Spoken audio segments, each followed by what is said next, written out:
Hello friends, I'm Dr. Gajanan Danipkar. I'm practicing in a suburb of Mumbai for last 24 years or so. And in last 25 years of my practice, something that I've always loved treating was acute emergencies, fevers, and pathological conditions. And this is exactly what I want to share with you today, how to manage a case of fever, maybe a viral or an infectious fever. I'm not going to speak to you something new which you already don't know. What I'm going to share with you today is a clinical approach. How do you see a patient? Our Materia Medica is rich with symptoms of most of the remedies that we use in fever. But the main problem that arises for a young homeopath, especially when he's treating acute emergencies like fevers and many others, is what is that he should rely on so that his prescription is just perfect and the patient experiences relief. Of this whole maze of symptoms, what is that we need to choose? We all know that this is an art. But the main question I always had is when will this become a science when 10 homeopaths looking at one case will come to a same remedy? This is what happens in most of the clinicians where they are very sure about their prescription in especially acute conditions. What makes them sure? What is that thing that they observe? What is that skill? How a patient presents to you clinically? What is that you need to see?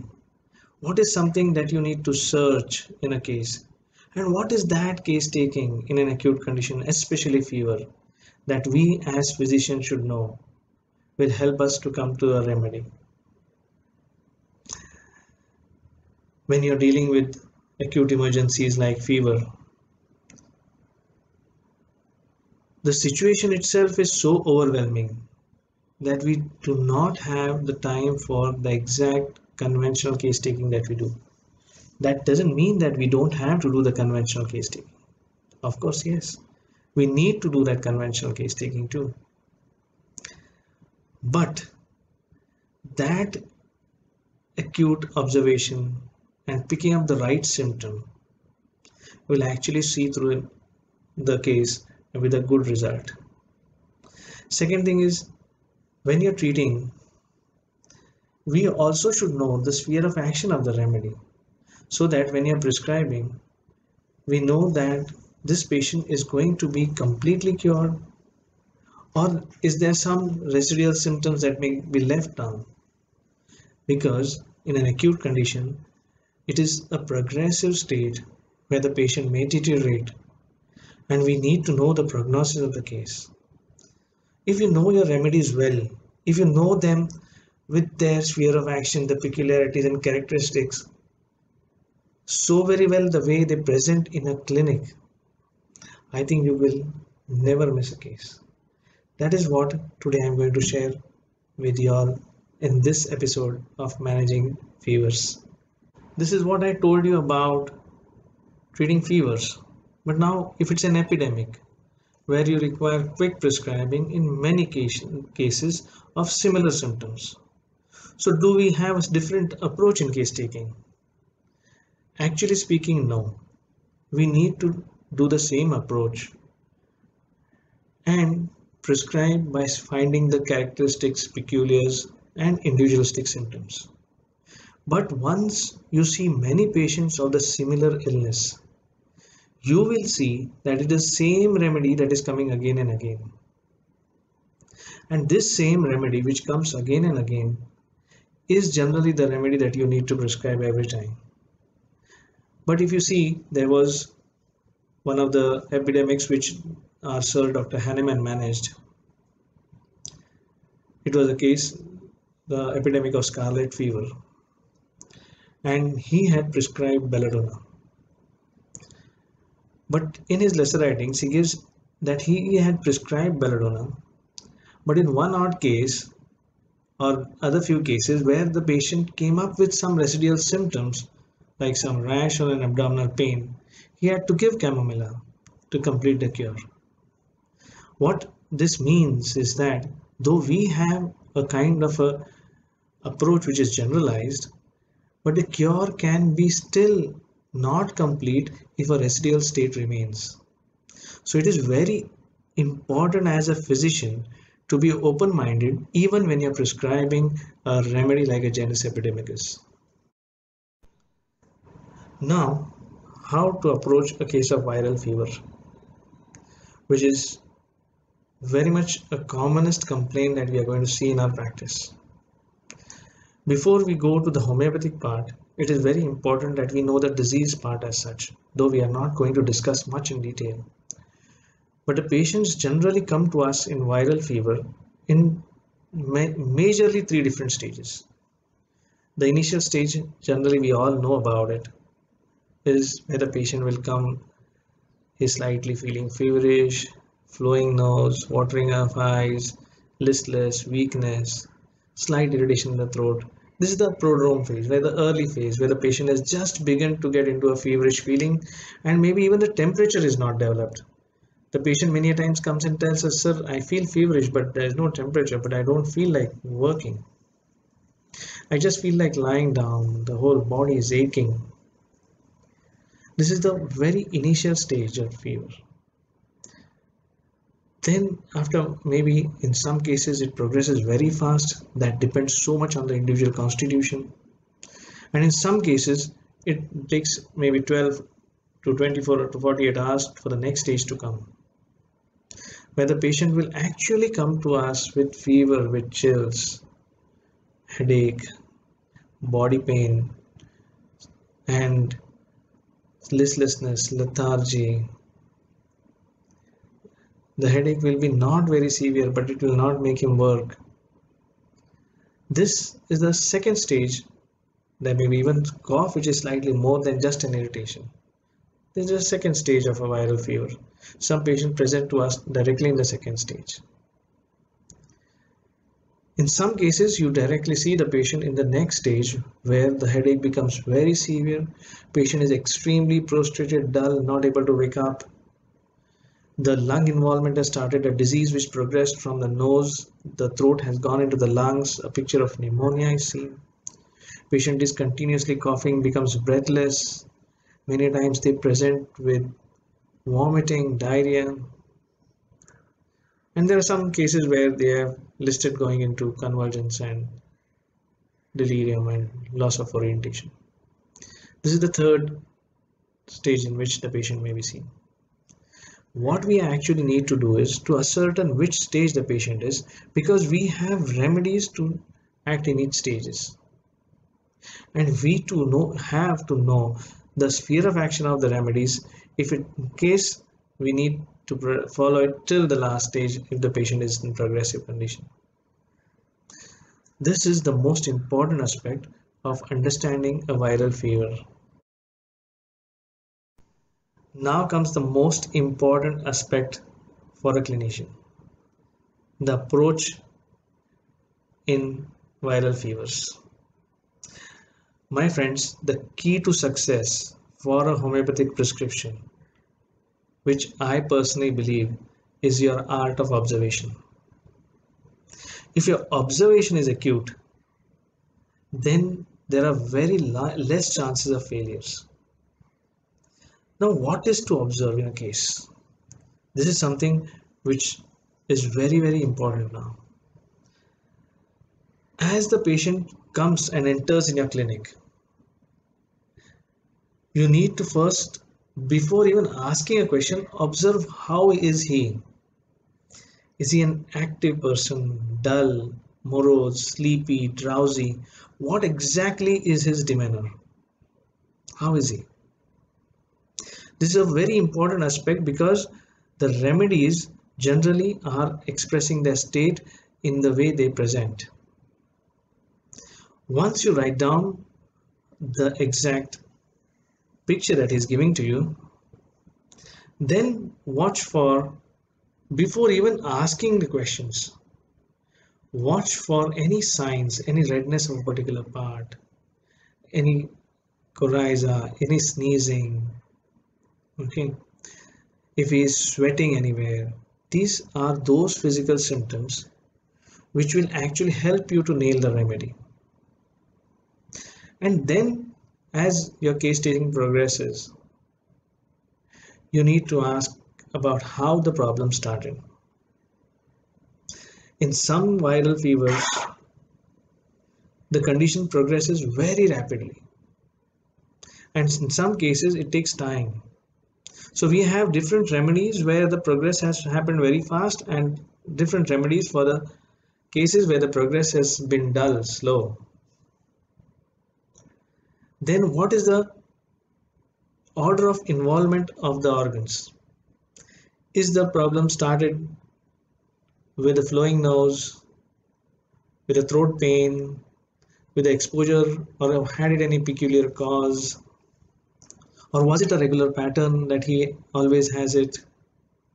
Or was it an improperly case that was treated incompletely before?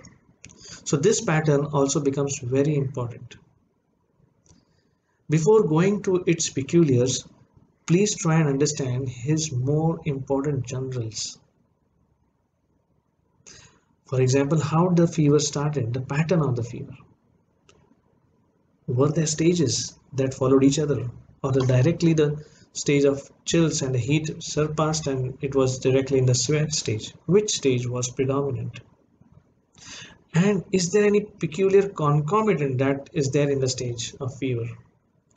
The concomitants form a very important role in your prescribing. How is his thirst? How is his craving for food? How is his tongue? I'll tell you, it is very important to note the tongue of the case because every tongue has some distinct relation to the remedy. And if you have an acute observation of the tongue, there is very less chance that you're going to miss the remedy. Is he having a peculiar craving at that particular time? Any particular modalities which help the patient in general? So when you get a general idea, you will feel or you will come to know that what are the likely remedies that the patient may be into.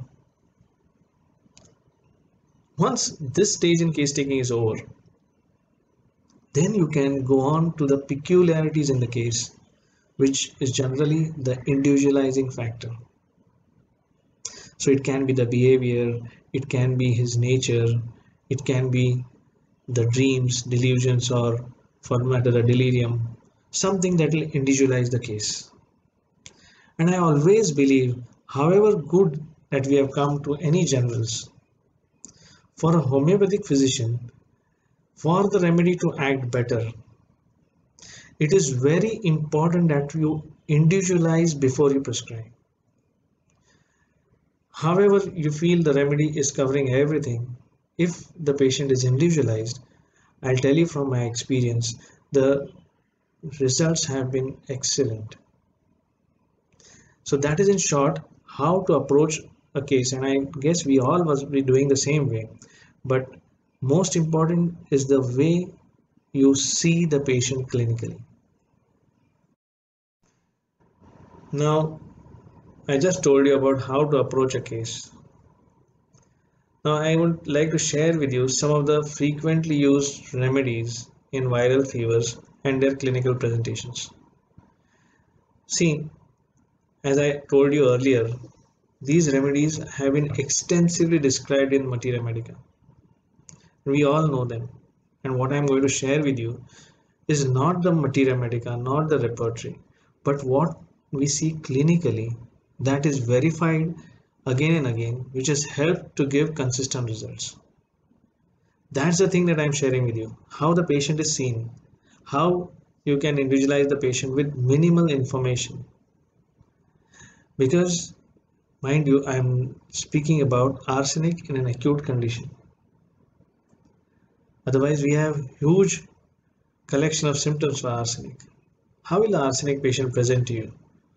See, arsenic is one remedy that is indicated in all stages of fever. Let it be an initial stage where the patient has coryza and throat pain and irritation in the throat, or in the middle stage where the patient has fever and body pain and myalgia, and in the last stage where the patient has the affection of the lungs, where the lungs are involved, congested, and patient is extremely prostrated. So we may find this remedy in all stages of viral fever. The way the patient walks in generally in an acute condition will be a patient who is more anxious and restless. He will have flowing nose, watering of eyes, fluent coryza. He will tell you about burning pains, mostly in the stomach. And arsenic has a very peculiar thirst for cold water. No doubt he's chilly, but still he wants cold water. Then another peculiar thing which we have confirmed again and again, and which generally surfaces many a times in all conditions of an arsenic case, if it is pains or if it is burning, it has to be better by warmth. This itself is a key to open a case of arsenic. And we all know about the fastidiousness of arsenic, the anxiety of arsenic. This is something that will help you to confirm the remedy. Later in the stage, when the patient comes to in a second stage, there the fever may be quite high. And during the fever, the patient has a thirst for sips of water. This is very peculiar about arsenic. This is still at a stage where the weakness has not set in. He may feel weak, he may lie down, he may be anxious. In this stage also many a times he resorts to his fastidiousness. But the heat stage in arsenic fever is generally long. The heat stage predominates. So many a times you will have patient coming with lot of burning and heat. There will be very less episodes where the patient's fever has gone down or the chill is predominant. The heat stage predominates, and this is another peculiarity of arsenic. Sometimes if you see the same patient in the stage where it is more advanced, where it is no longer the throat and the nose that is involved, it is more a lung, the congestion of the lungs. This is that stage where the disease has progressed into a much advanced stage. Arsenic, as the temperature rises, as he goes day by day without being treated, he is known to deteriorate. And what you see in deterioration is the extreme prostration of arsenic. This we all know, that he just slides in bed, sinks basically. Absolutely no energy to get up. But the thirst still predominates. This is very peculiarity of arsenic. Then, in this stage, how to understand arsenic is again the night aggravations. The night aggravations and the heat stage with the thirst and the extreme prostration, which has deteriorated over a period of time, is one which actually confirms arsenic. This is what I have verified in my practice, and this is what even Dorothy Shefford writes in her approach to viral fevers.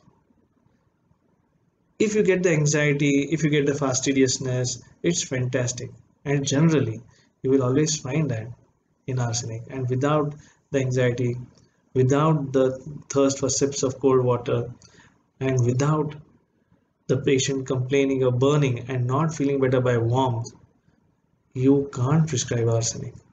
This is something that is very important to prescribe arsenic.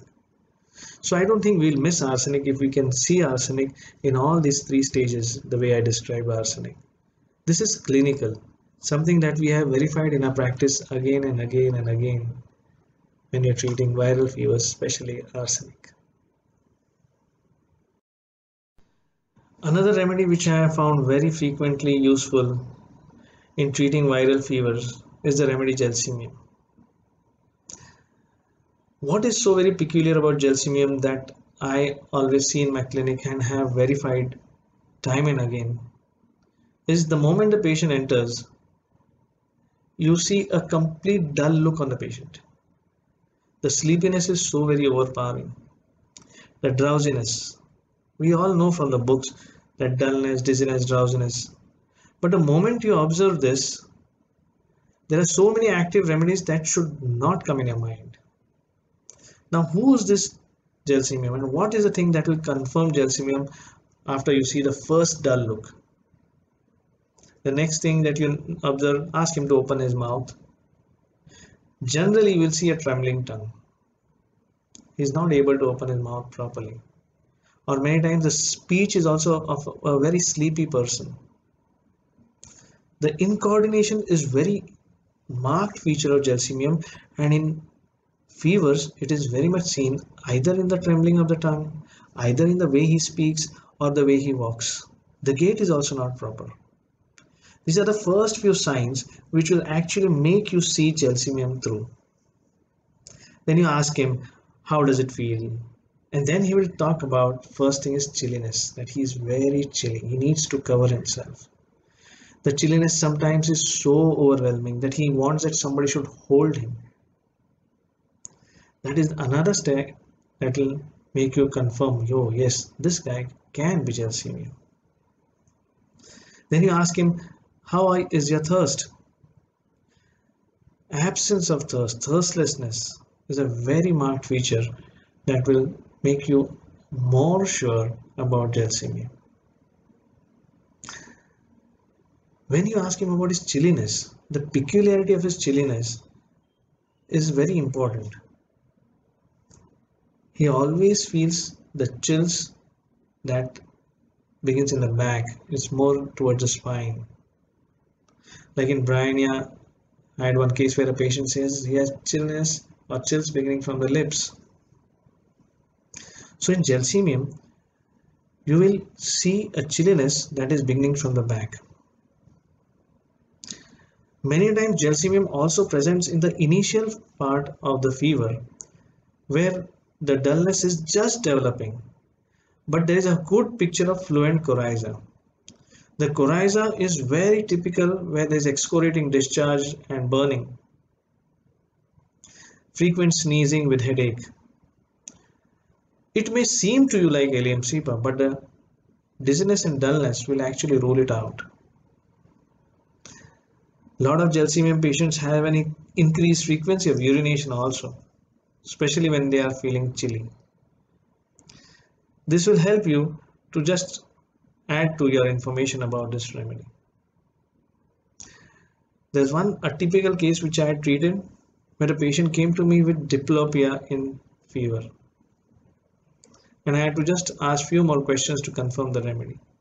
So diplopia in fever or some neurological symptoms during fever with this dullness, dizziness, drowsiness and loss of thirst are hallmarks of gelsemium. If you can see this, then the chances of your remedy gelsemium is very, very high. Of course, like all viral fevers, they may have a headache, cephalgia. That is true. But very rarely you will see a gelsemium patient into a very last stage where the lungs are affected and a lot of catarrhal discharges are there and the patient is in a state of collapse. And this is a time when the chance of gelsemium acting should be slightly lesser where there is a catarrhal inflammation, because gelsemium doesn't have much of the sphere of action unless until some peculiar individualizing factors necessitates the use of gelsemium. So if you have to revise gelsemium clinically, what we have to know is the dullness, dizziness, drowsiness, yes, the trembling coated tongue. There is dryness of tongue, which is very peculiar, like the way even in arsenic. In arsenic also the patient has a dry tongue, but he has a thirst. And in gelsemium, the patient has a dry tongue, which may be coated white or yellow, but there is thirstlessness. Then the chilliness beginning from the back, the trembling gait, the trembling tongue. These are hallmarks of gelsemium, which will help you to cure a case if it presented like this. Another frequently used remedy in my practice for viral fever, especially in a stage where the cough predominates or where the lung involvement is there, is the remedy phosphorus. Now, how you saw gelsemium? Gelsemium more in the inflammatory stage where the dullness has set in, there's fever, and the onset of gelsium is slightly slower. But in phosphorus, the onset is really rapid. The patient had just got exposure to cold, and within few hours, you may have a picture of pneumonitis coming up. Of course, in the initial stage, that is the prodrome, the patient may tell you about sneezing, and you know about phosphorus. He's very sensitive to cold air, and even when he puts his hand in cold water, he starts sneezing. This is the initial stage, but phosphorus progresses into the last stage very fast. The last stage of phosphorus may many times mimic the stage of China or arsenic or acid phos, where there is a complete involvement of the lungs. You know, if you have to know phosphorus, you have to know even the sphere of action of phosphorus. This phosphorus has its sphere of action on mucous membranes, where basically it causes inflammation, degeneration, and even destruction. Now, at the level of inflammation, you may see only cough and fever. And the cough will be very typical with some kind of expectoration. Generally, it is a clear expectoration. It turns bloody only in the stage of pneumonitis. It's fresh, red type of expectoration. In phosphorus, especially in fever, you have the heat of the palms, and that is very peculiar of phosphorus. Though it's chilly, he may not want to cover himself. This is what generally an observation of phosphorus is. We all know from our textbooks that phosphorus has a craving for cold water. It's true, it's there. But another peculiar part of phosphorus is the hunger, which we generally miss. The phosphorus hunger is more at night. During the heat stage, the phosphorus patient complains of hunger, I want food. And that will generally confirm phosphorus. A lot of aggravations at night is a typical thing about phosphorus. Phosphorus is an excellent remedy when the stage of pneumonia is set in. And we all know phosphorus is an excellent remedy for pneumonia. How would you differentiate phosphorus pneumonia? What are the peculiarities of phosphorus pneumonia? The most important peculiarity of phosphorus pneumonia is the kind of bloody expectoration which the patient has. Not all patients will start with a bloody expectoration, but the night aggravation, which is very typical of phosphorus. The craving for cold things is another thing which will actually help you to understand and give phosphorus. Secondly, the rapidity with which the patient progressed into this stage. Phosphorus can be extremely prostrated like China. You may feel phosphorus is so prostrated and because of loss of fluids, but what will rule out phosphorus from China will be the craving for cold drinks. This is very peculiar. Now, the hunger is again there in China, but hunger of phosphorus is generally at night, and in China, the hunger is generally in the initial stage when the fever and thirst is just set in. In later stages, the hunger may not be predominant. Whereas in Sina, the hunger is after the paroxysm of fever is gone. Now, if you have to sum up phosphorus, you need to know the sphere of action, which I already told you. Then the craving for cold water. Then you should know the action on the lungs, which inflames and causes pneumonia. And the most important thing is the heat of the palms and aversion to be covered. This is very important to understand phosphorus. Do not forget the rapid onset from the cold to the stage of the involvement of lung. If this is known to you clinically, then I don't think we will miss phosphorus in our practice anytime. So now we speak about another remedy which is very common in our practice for most of the homeopaths in viral fevers is the remedy Bryonia. It's an excellent remedy for viral fevers, especially in the Indian subcontinent, as what we see after taking cold drinks or cold food in a warm surrounding or in summer. Now, how to identify Bryonia in your clinical practice? And especially in cases of viral fever, It may actually come in all stages, but the initial stage and initial presentation is when the patient comes with slight myalgia, slight body ache, a feverish feeling, wants to lie down. The most important thing about Bryannia is aversion to movement. He doesn't want to move, he just wants to lie down. He will have all aches and pains all over the body. There's a typical kind of rheumatic affection which the patient talks about. The joints are paining, the muscles are paining, and doesn't want to go anywhere. This is the very initial stage of Bryannia. He may have slight irritation in the throat. He may complain of dryness of mouth. The tongue is parched dry. As the stage progresses, he may go into a lung-related affections, and it is very good remedy for pneumonia. Now, if you have to consider pneumonia of Bryannia and pneumonia of phosphorus, the most important differentiating feature is the slowness. Bryannia, to evolve into a stage of pneumonia, will be more slower, more gradual than phosphorus. As I told you, in phosphorus, the onset is so gradual, the onset is very fast. From an exposure to cold may immediately go into a stage of pneumonia. In Bryannia, the stage progresses very gradually. From the initial stage of feverish feeling to the myalgia, slowly he may go into dryness of throat and then the involvement of lung. And then you see the severe violent cough with a severe headache and a high fever, and obviously the increased thirst. The thirst is very peculiar, and he wants thirst for, the cold things to drink. As the stage progresses and when the pneumonitis is very severe, the cough becomes very violent and painful. The affected part of the lung, especially the right or the left side, whichever it is, the patient will hold that part while coughing because slightest movement will cause more pain to this patient. And painful on movement is a very important aspect of Bryannia. Now you know Bryannia as a patient who has aversion to movement, is a patient who has cough, who has dryness of mouth. The tongue, which is again peculiar, it is coated. It is coated thick white. This is a very important aspect of Bryannia too. The expectoration as opposed to phosphorus will be slightly rusty. Many a times it's a dry cough, but it is rusty, dark brown in color.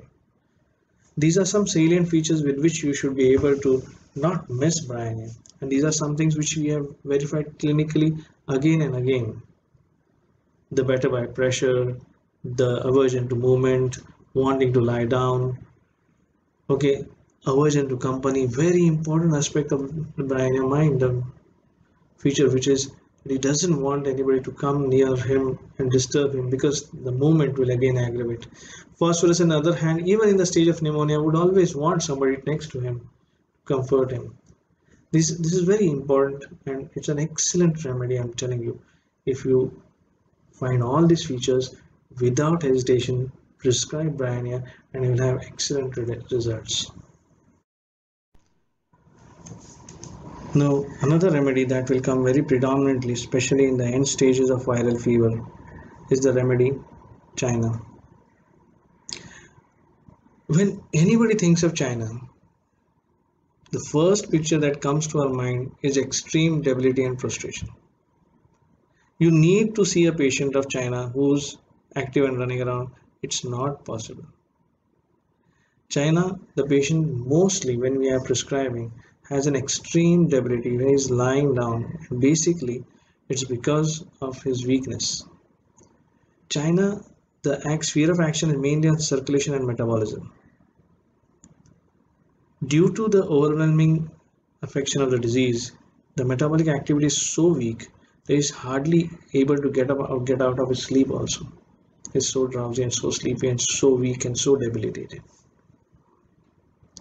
But what is the prodrome of China and especially in viral fevers? Remember this, we have verified it very often that when the patient starts with fever, in the initial stage, there is increased thirst and hunger.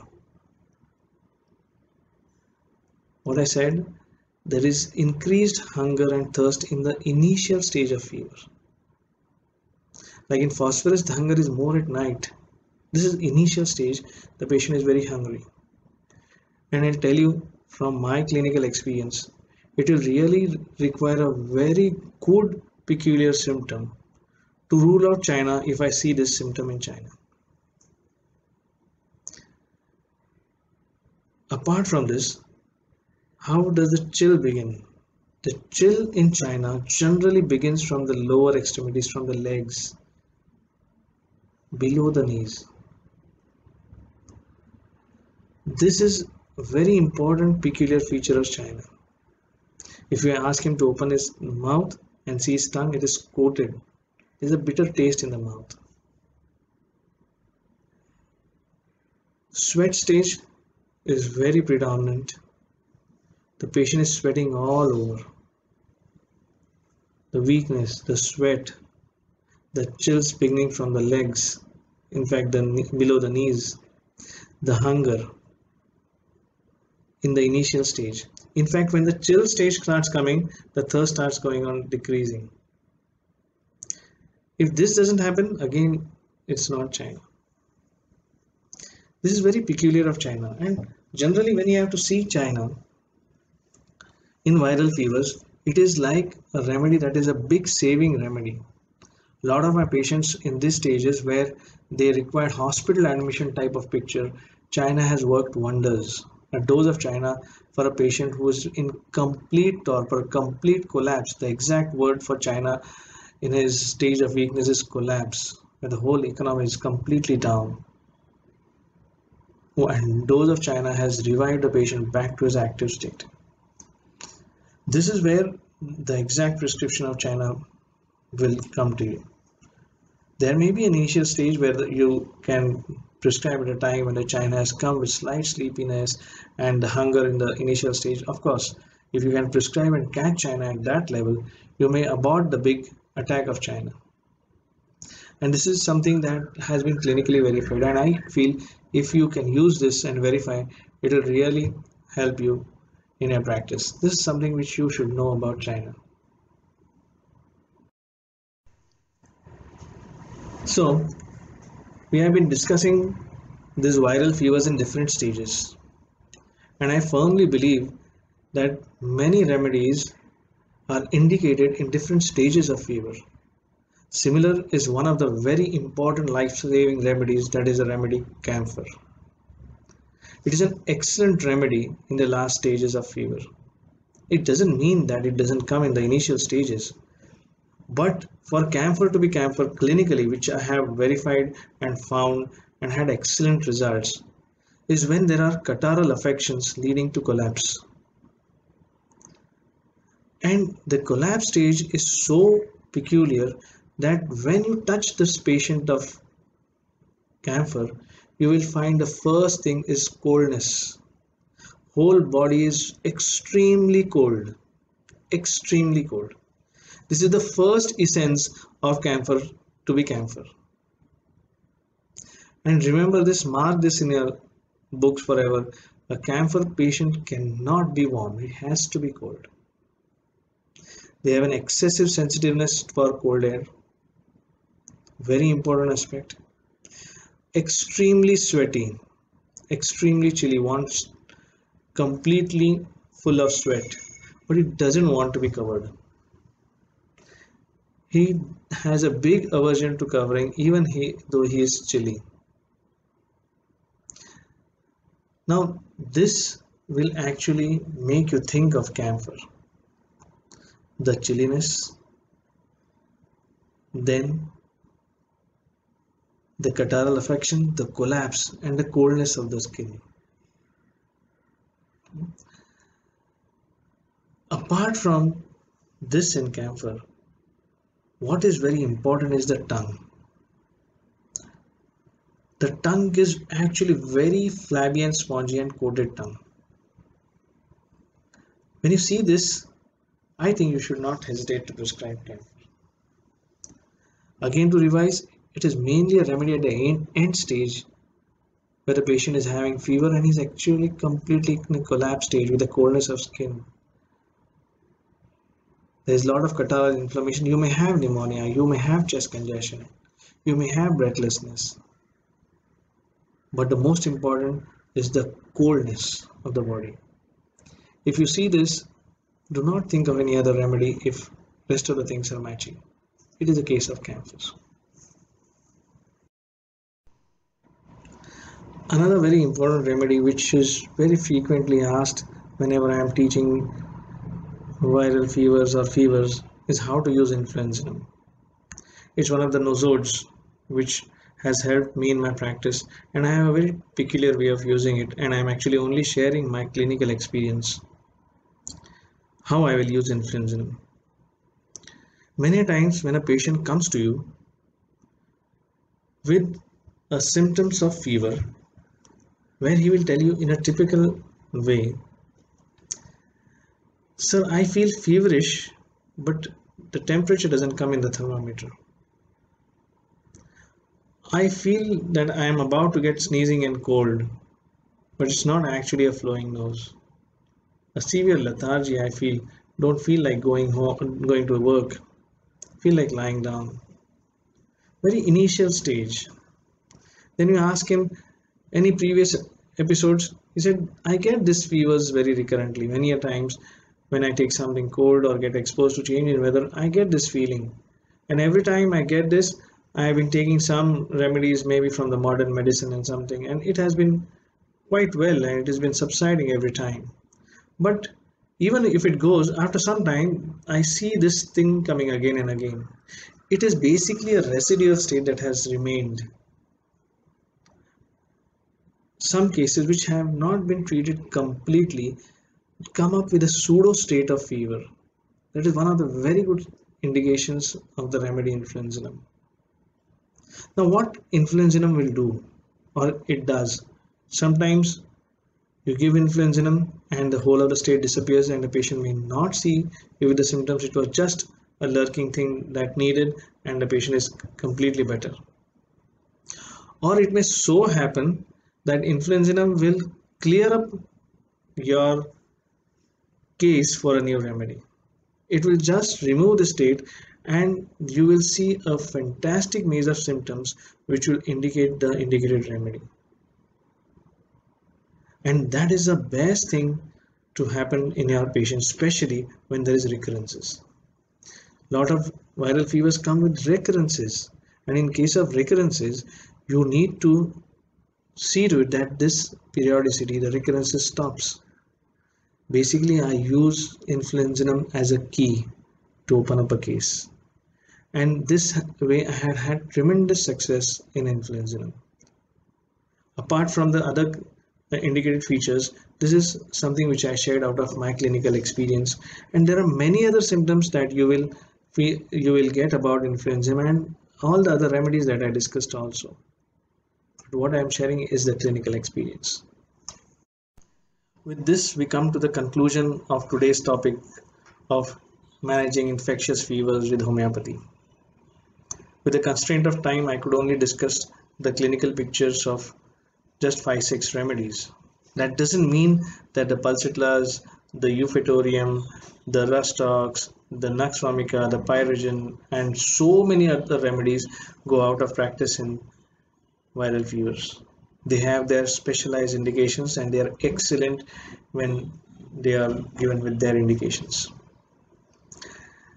This and much more I have discussed in a book called Conquering Fevers with Homeopathy, where we have dealt with different types of fevers and around 40 remedies with their clinical presentations and many cases with before after results.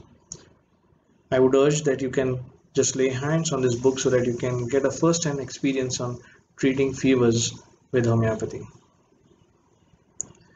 Another important thing that I would like to tell all of you, my friends, is I'm doing a course on the same website about the blueprints in management of acutes. This course is a series of lectures where I am speaking about the approach and the management of different acute clinical conditions. Maybe it is cough, maybe it is an asthmatic bronchitis, may it be acute exacerbation of a rheumatoid arthritis. Of course, there is a huge lecture on fevers, in abdominal colics, and many other, even renal colics, and many other acute conditions. How efficaciously we can use homeopathy with quick results. And I would look forward for y'all and your questions in this course of managing acutes, the ultimate blueprint. So see you all, and it was nice talking to you. I would love to read your feedback and your questions. Thank you very much. This is Gajan Danikar saying bye to you. Bye.